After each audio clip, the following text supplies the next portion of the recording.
मुस्लिम league Congress की B copy बन के रह गई, और इतना ज़्यादा कांग्रेस के ऊपर उसकी डिपेंडेंसी है कि वो कांग्रेस की जुम्बिश अबरू के बगैर अब कोई काम नहीं करता। और पूरे केरल में गाय पे कहीं पाबंदी नहीं है, वहाँ पर सब जगह गाय कटती है, गाय खाई जाती है, गाय बेची जाती है, गाय का गोश्त एक्सपोर्ट होता है। गोवा में बीजेपी की सरकार है, वहाँ पर गाय का पूरा कारोबार होता है, बीजेपी की सरकार गाय का कारोबार चलाती है, गाय एक्सपोर्ट करती है, गाय कटवाती है, तमाम जो है वो स्लॉटर हाउसेस चलाती है, गोश्त सप्लाई कराती है। उत्तर प्रदेश की सरकार का योगी, जो दरअसल एक ढोंगी है, वो बंगाल में जाके कहता है जहाँ बीफ पे बैन नहीं है कि मैं बूचड़खाने बंद करवा दूंगा।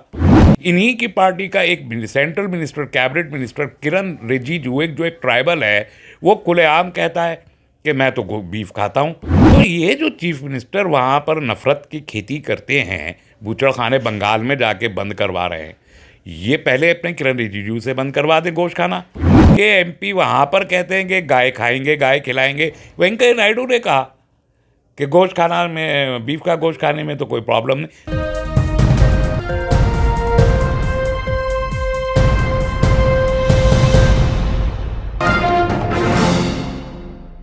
आदाब नाजरीन, आप देख रहे हैं न्यूज़ मैक्स और मैं अब्दुल वाजिद चिश्ती निज़ामी। मेरे साथ इस वक्त मौजूद हैं डॉक्टर तस्लीम रहमानी साहब, एसडीपीआई पार्टी के जनरल सेक्रेटरी। आप केरल जा रहे हैं इलेक्शन लड़ने के लिए, किस विधानसभा से जो है लोकसभा से आप लड़ रहे हैं इलेक्शन, और क्या वहाँ के जो है मसाइल रहते हैं? देखिए, वहाँ विधानसभा तो मैं नहीं लड़ सकता, लोकसभा का ज़िमनी इलेक्शन हो रहा है, बाई इलेक्शन, इसलिए कि वहाँ मुस्लिम लीग के जो मुंतखब मेंबर पार्लियामेंट थे, पी के कोनालीकुटी साहब, उन्होंने इस्तीफ़ा दे दिया, इसलिए वहाँ ज़िमनी इलेक्शन हो रहा है। तो हमारी पार्टी ने ये तय किया कि वहाँ पर मुझे इलेक्शन कंटेस्ट करना चाहिए, और उसका रीज़न ये है कि मल्लापुरम जो सीट है जहाँ मैं इलेक्शन लड़ूंगा, वो बहुत एक तारीख़ी सीट है। उसी सीट से जो आज़ादी के बाद मुस्लिम लीग के बानी रहे मिस्टर इस्माइल साहब, वो तमिलनाडु के थे, लेकिन मल्लापुरम से उन्होंने इलेक्शन हमेशा लड़ा, और वो जब तक हयात रहे वही उस सीट के वहाँ से मुंतखब होते रहे। और बहुत बड़ा रोल उनका मुस्लिम पॉलिटिक्स में रहा कि उन्होंने उस ज़माने में मुसलमानों को हौसला और हिम्मत दिया था जब मुसलमान तक़सीम की वजह से खौफज़दा था और सियासी तौर पर दरकिनार हो गया था। तो उन्होंने मेन स्ट्रीम पॉलिटिक्स को मुस्लिम लीग के ज़रिए आज़ाद हिंदुस्तान में ज़िंदा रखा। उसके बाद इब्राहिम सुलेमान सेठ साहब उसी सीट से रहे, उसके बाद GM बनातवाला साहब रहे, फिर E अहमद साहब रहे।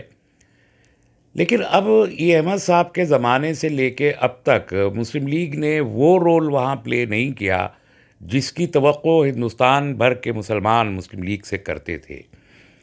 इब्राहिम सुलेमान सेठ साहब का जो रोल था नेशनल मेन स्ट्रीम मुस्लिम पॉलिटिक्स में, या GM बनातवाला जिस अंदाज के एक बहुत निखरे हुए पार्लियामेंटेरियन थे और मुस्लिम इश्यूज़ पर एक मुस्तकिल राय रखते थे, बोर्ड में, मुस्लिम पर्सनल बोर्ड में भी रहते थे, सब जगह उनकी नुमाइंदगी रहती थी, वो बात E अहमद के बाद कब होनी शुरू हुई। और अब ये कुरालीकुटी साहब अभी E अहमद साहब के इंतकाल के बाद ये मुंतखब हुए जी। अब दूसरी बार में जो मेन इलेक्शन 2019 हुआ तब भी हुआ, तो 2019 से लेके अब तक 1.5 साल में कोई उनका एक्टिविटी पार्लियामेंट के अंदर नहीं है। और अब सिर्फ इस बुनियाद पे उन्होंने इस्तीफ़ा दे दिया कि वो स्टेट पॉलिटिक्स में एक्टिव रहना चाहते हैं, उसके लिए लोकसभा की एक सीट पे उन्होंने बाई इलेक्शन इम्पोज कर दिया। तो मल्लापुरम के लोग अब इस मुस्लिम लीग से उस तरह मुतमईन नहीं हैं जैसे पहले वो मुतमईन हुआ करते थे। तो एक गैप मुस्लिम लीग ने पैदा कर दिया। और बहरहाल SDPI केरल से ही शुरू हुई है, वहीं उसका स्ट्रॉन्ग होल्ड है, सबसे बड़ा स्ट्रॉन्ग होल्ड है। वहाँ की हमारी पूरी यूनिट ये चाहती है, बहुत स्ट्रॉन्ग यूनिट है केरल में SDPI की, वो ये चाहती है कि मैं वहाँ से इलेक्शन लड़ूँ ताकि पार्लियामेंट में जो काम असल में नेशनल इश्यूज़ को उठाने का है, मेन स्ट्रीम के इश्यूज़ को उठाने का है, मुस्लिम नुमाइंदगी का है, एक आज़ाद मुस्लिम आवाज़ का है, वो तमाम इश्यूज़ तो मुस्लिम लीग वहाँ से पूरी नहीं कर पा रही। वैसे भी इब्राहिम सुलेमान सेठ साहब बेंगलोर से वहाँ जाके इलेक्शन लड़ते थे, GM बनातवाला साहब बॉम्बे से लड़ते थे, इस्माइल साहब तमिलनाडु से थे, वहाँ जाके लड़ते थे। तो वहाँ कॉन्स्टिट्यूंसी के लोगों का ये मानना है कि एक खुली हुई आवाज़ और एक बेखौफ और बेबाक पार्टी वहाँ से अब रिप्रेजेंट करे उस लोकसभा को। ये एक बड़ा सबब है वहाँ इलेक्शन लड़ने का। किन से मुकाबला समझते हैं आप अपना? असल में तो मुस्लिम लीग से ही मुकाबला होगा, इसलिए कि 70 साल की पार्टी है अब वहाँ, और सिर्फ एक मरतबा वहाँ ये 19वां इलेक्शन होगा लोकसभा का। 17 लोग पार्लियामेंट के इलेक्शन हो गए, एक बाई इलेक्शन हुआ अहमद साहब के इंतकाल के बाद 2017 में, और अब ये भी बाई इलेक्शन हो रहा है, तो ये 19वां इलेक्शन है। इसमें एक मरतबा CPM जीता है वहाँ, एक हमज़ा साहब थे वो जीते हैं, उसके अलावा मुस्लिम लीग जीतती रही है। लेकिन अब जो ये इन्होंने इस्तीफ़ा दिया वहाँ, तो और नेशनल पॉलिटिक्स में जो मुस्लिम लीग का रोल हुआ करता था कि मल्लापुरम से उठती थी आवाज़ और पूरे मुल्क में गूंजा करती थी वो आवाज़ें, वो रोल बंद हो गया है मुस्लिम लीग का। अभी मुस्लिम लीग की प्रेजेंस भी महसूस नहीं होती हाउस के अंदर। इस बात को मल्लापुरम के लोग महसूस करते हैं, और इसलिए अब वो ये चाहते हैं कि एक आवाज़ जो मुल्क में फैले और बेखौफ भी हो। पार्टी की आइडियोलॉजी है, तो मुस्लिम लीग अपना वो असर खो चुकी है लोगों के अंदर भी, पार्टी की आइडियोलॉजी में भी, पार्टी के कल्चर में भी, अपनी तारीख से भी उसकी वाबस्तगी वो नहीं रही है। और SDPI एक उभरती हुई पार्टी है जो पूरे मुल्क में उभर रही है। SDPI ही वो पार्टी है जिससे इस मुल्क की फस्तायत को सबसे ज़्यादा ख़तरा है, जबकि मुस्लिम लीग से उस फस्तायत ने फ़ायदा उठाया है। मुस्लिम लीग कांग्रेस की बी कॉपी बन के रह गई, और इतना ज़्यादा कांग्रेस के ऊपर उसकी डिपेंडेंसी है कि वो कांग्रेस की जुम्बिश अबरू के बग़ैर अब कोई काम नहीं करती। तो आज़ादाना तौर पर मुस्लिम लीग का कोई वजूद अब ना केरल में है, और मुल्क भर में तो मुस्लिम लीग तो बराए नाम उनके यूनिट्स हैं, वो कहीं पे भी इलेक्शन कंटेस्ट करने की भी पोजीशन में नहीं रहे। तो सिर्फ मल्लापुरम और अतराफ़ के ज़िलों में मुस्लिम लीग रह गई है, जबकि SDPI बढ़ के अब 20 सूबों में काम कर रही है। उसका एक आइडियोलॉजी है, ट्रेंड कैडर है, पैन इंडियन वजूद है। वो तो मल्लापुरम के लोग इस बात को ख़ुद महसूस करते हैं कि अब जो मल्लापुरम की एक रिवायत रही है, उस रिवायत को ज़िंदा किया जाना ज़रूरी है। ख़ास तौर पर उनके इस इस्तीफ़े ने बहुत मायूस किया मल्लापुरम के वोटर्स को। बीजेपी को कहाँ देखते हैं इसमें आप? अरे बीजेपी का वहाँ तो कोई वजूद ही नहीं है। वो तो उनका 14 लाख वोट हैं वहाँ पर, 70% से ज़्यादा मुस्लिम वोट है।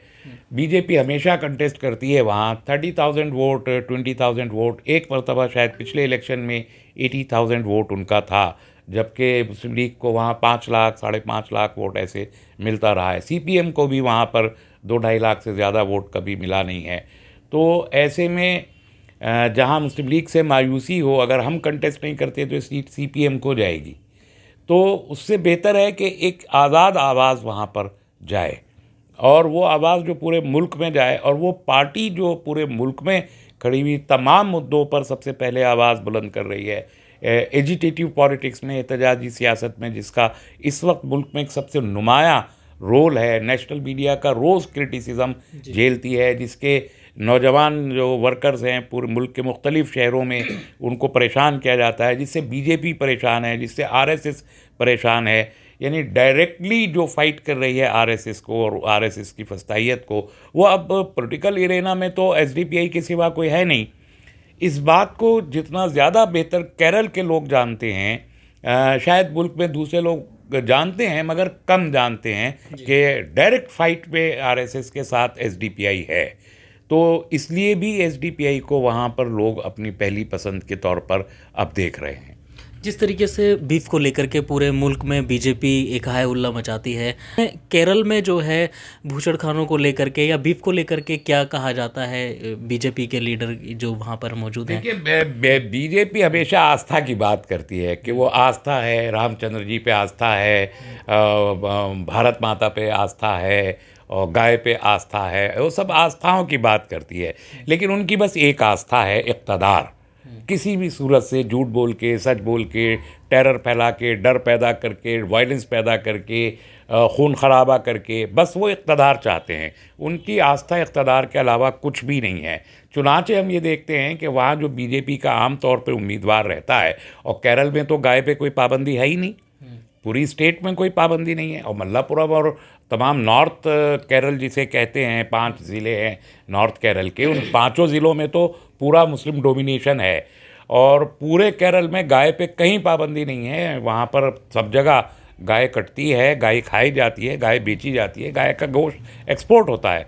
तो इसलिए इन्होंने, ये साहब जो मल्लापुरम में बीजेपी के लड़ते हैं, जय श्री देव करके कुछ नाम है, उन्होंने कहा कि हम बेहतरीन क्वालिटी का बीफ मल्लापुरम के लोगों को प्रोवाइड कराएंगे। ये वादा बीजेपी के वहाँ पर एमपी कैंडिडेट ने किया है। हमेशा वो ये बात करते हैं। तो केरल में गाय जो है वो बीजेपी को कोई प्रॉब्लम नहीं है। गोवा में बीजेपी की सरकार है, वहाँ पर गाय का पूरा कारोबार होता है। बीजेपी की सरकार गाय का कारोबार चलाती है, गाय एक्सपोर्ट करती है, गाय कटवाती है, तमाम जो है वो स्लॉटर हाउसेस चलाती है, गोश्त सप्लाई कराती है, उसकी क्वालिटी कंट्रोल करती है। एवरीथिंग बीजेपी की गोवा सरकार करती है। उत्तर प्रदेश की सरकार का योगी, जो दरअसल एक ढोंगी है, वो बंगाल में जाके कहता है जहाँ बीफ पे बैन नहीं है कि मैं बूचड़खाने बंद करवा दूंगा। इन्हीं की पार्टी का एक सेंट्रल मिनिस्टर, कैबिनेट मिनिस्टर किरण रिजिजू, जो एक ट्राइबल है, वो खुलेआम कहता है कि मैं तो बीफ खाता हूँ। तो ये जो चीफ मिनिस्टर वहाँ पर नफ़रत की खेती करते हैं, बूचड़खाने बंगाल में जाके बंद करवा रहे हैं, ये पहले अपने किरण रिजिजू से बंद करवा दे गोश्त खाना। गोवा की सरकार में जाए ना, पहले वहाँ पे बनी हुई है, वहाँ पे जाके बंद करवा दे वहाँ गाय का कारोबार। और अब केरल में भी योगी जा रहे हैं, तो इनके एमपी वहाँ पर कहते हैं कि गाय खाएंगे, गाय खिलाएंगे। वेंकैया नायडू ने कहा कि गोश्त खाना में, बीफ का गोश्त खाने में तो कोई प्रॉब्लम नहीं। तो ये आइडियोलॉजिकल नहीं है, एक आइडियोलॉजी है, by hook by crook Hindu राष्ट्र बनाना है और सरकार में रहना है, सत्ता अर्जित करके रहना है, चाहे उसके लिए हज़ारों लाखों करोड़ रुपए बहाने पड़ें और खून बहाना पड़े लोगों का। ये बीजेपी की आइडियोलॉजी है। इसलिए बीजेपी के लोगों के कहनी और करनी में, कथनी और करनी में बहुत फ़र्क है। इन ये जो बात करते थे, चाल, चरित्र और चेहरा तीनों ख़राब हो गए। चाल भी ख़राब है, कोई जो आरएसएस की आइडियोलॉजी थी उस पर कम, अब स्वदेशी पर कितनी बात करते थे, अब ग्लोबलाइजेशन की बात कर रहे हैं। सारा का सारा जो कॉरपोरेट के हाथ में दे रहे हैं सब चीज़, वो भी ख़त्म हो गई। गाय की बात पर बहुत डाइल्यूट है। का पिंक रिवॉल्यूशन लाने की बात तो नरेंद्र मोदी खुद किया करते थे। तो ये, लेकिन पब्लिक तो इस चीज़ को देख रही है, लोग तो इस चीज़ को देख रहे हैं। नहीं, लोगों के सामने ये बातें बहुत ज़्यादा इसलिए नहीं आती हैं कि मीडिया उन्होंने अपने हाथ में कंट्रोल कर रखा है। तो जो मीडिया परोसता है लोग वही देख पाते हैं। ये सब अंदर की बातें होती हैं जो हम जैसे लोग जब बात करते हैं, आप जैसे लोग जब दिखाते हैं, तब लोगों तक पहुंचती है। मेन स्ट्रीम मीडिया ये सब बातें तो नहीं करता, ये बोलता नहीं है, इसलिए लोगों को ये बातें मालूम नहीं होती। तो इनकी जो वो चाल और चरित्र का आलम यह है कि रेपिस्ट जितने पार्टी मुल्क में मौजूद है, उसमें आधे से ज़्यादा रेपिस्ट इनके एमएलएज, एमपीज और मिनिस्टर हैं। ये चरित्र का हाल है। और चेहरा तो अब वो है जो योगी है, चेहरे पे खून मला हुआ है। चाहे हमारे मुल्क के वज़ीर आज़म हो, जिनके ऊपर ये गुजरात के रॉइट्स का इल्ज़ाम रहा और जिन जज साहब ने उनको क्लीन चिट दी, वो इसी केरल के गवर्नर बने थे, दत्तू साहब। जिन प्राइम मिनिस्टर को क्लीन चिट जिस जज ने दी थी, वो केरल के ही चीफ गवर्नर बन गए थे जाके। तो ये चेहरा है। और वो योगी है जो 16 केस जिनके ऊपर कत्ल के हैं, आतिशजनी के हैं, लूट मार के, और मुसलमानों के ख़िलाफ़ हैं, जो ये कहते थे कि कब्रों से मुसलमान औरतों को की लाशों को निकाल के उनको रेप करो। मेरा ख्याल है जानवर भी ये हरकत नहीं करते कि वो अपनी जैसे जानवरों को, मरे हुए जानवरों के साथ सेक्स करते हों। ये हरकत जानवर भी नहीं करते। मगर ये योगी ने जो हैं, क्या जो भी इनका ये नाम है, आदित्यनाथ के हिंदू युवा वाहिनी ने उनकी मौजूदगी में बैठकर ये बात कही कि जाओ रेप कर और मुर्दा औरतों को कब्रों से निकालो और रेप करो, जानवरों से गिरी वर्ग। ये चरित्र है। अब आगे इसको किस तरीके से देख रहे हैं? अगर आप वहाँ जीत करके आते हैं तो क्या आपकी जिम्मेदारी रहेगी वहाँ पर? सबसे पहले क्या सोचा है आपने? पहले तो इलेक्शन लड़ना है जी। और वहाँ हमारा कैडर बहुत मजबूत है। 1200 बूथ हैं, हर बूथ पे हमारी बूथ टीम्स बनी हुई हैं।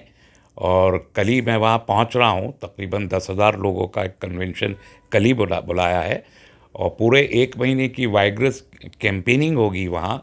बहुत ताकत के साथ इलेक्शन लोकसभा पर फोकस कर रहा है केरल का, या हमारा स्टेट यूनिट, और हम बहुत मजबूत इलेक्शन लड़ेंगे। आप भी दुआ कीजिए, हम मेहनत भी कर रहे हैं और दुआ भी करेंगे कि कामयाब होके आएँ, और इसकी उम्मीद है इंशाअल्लाह ताला कि वहाँ से हम जीत के आएंगे तो फिर जितने इश्यूज़ मुल्क के हैं हम कंप्रोमाइज़ नहीं करेंगे। ये बिल्कुल तय है कि पार्लियामेंट में अगर हमारी मौजूदगी होती है तो एसडीपीआई की जो पॉलिसी है और एसडीपीआई जिन इश्यूज़ पर बोलती रही है, हम पूरी ताकत और पूरी इंफॉर्मेशन के साथ, पूरी स्टडीज़ के साथ हम उन केसेस को पार्लियामेंट में पेश करेंगे। भले ही हम एक हों पार्लियामेंट में, लेकिन हम अपनी आवाज़ को पूरे तौर पर अपने जमहूरी राइट्स का इस्तेमाल करेंगे, और लोगों को ये महसूस होगा कि जो बात कही जाती है कि अपोजिशन कमज़ोर हो गया है, एसडीपीआई का नुमाइंदा ये साबित करेगा कि अपोजिशन अभी उतना कमज़ोर नहीं हुआ जितना उसको समझा जा रहा है। तो ये आपने सुना डॉक्टर तस्लीम रहमानी साहब को, लेकिन ये सियासत है, सियासत में बहुत चीज़ें ऐसी होती हैं, कहीं पर वो जायज़ हो जाती हैं और कहीं पर वो जो है नाजायज़ बता दी जाती हैं, और अपनी राजनीति की रोटियां सेकने का काम जो है सभी पार्टियां करती हैं। अब ये तो देखने वाली बात होगी और आने वाला वक्त बताएगा कि वक्त जो है ये सियासत किस करवट जो है मोड़ लेती है। ऐसी ही कुछ और ख़बरों को देखने के लिए बने रहिए न्यूज़ मैक्स के साथ। सभी अहम खबरों के लिए न्यूज़ MX को सब्सक्राइब करें, साथ ही बेल आइकॉन को जरूर दबाएं। लाइक, शेयर, कमेंट करना ना भूलें।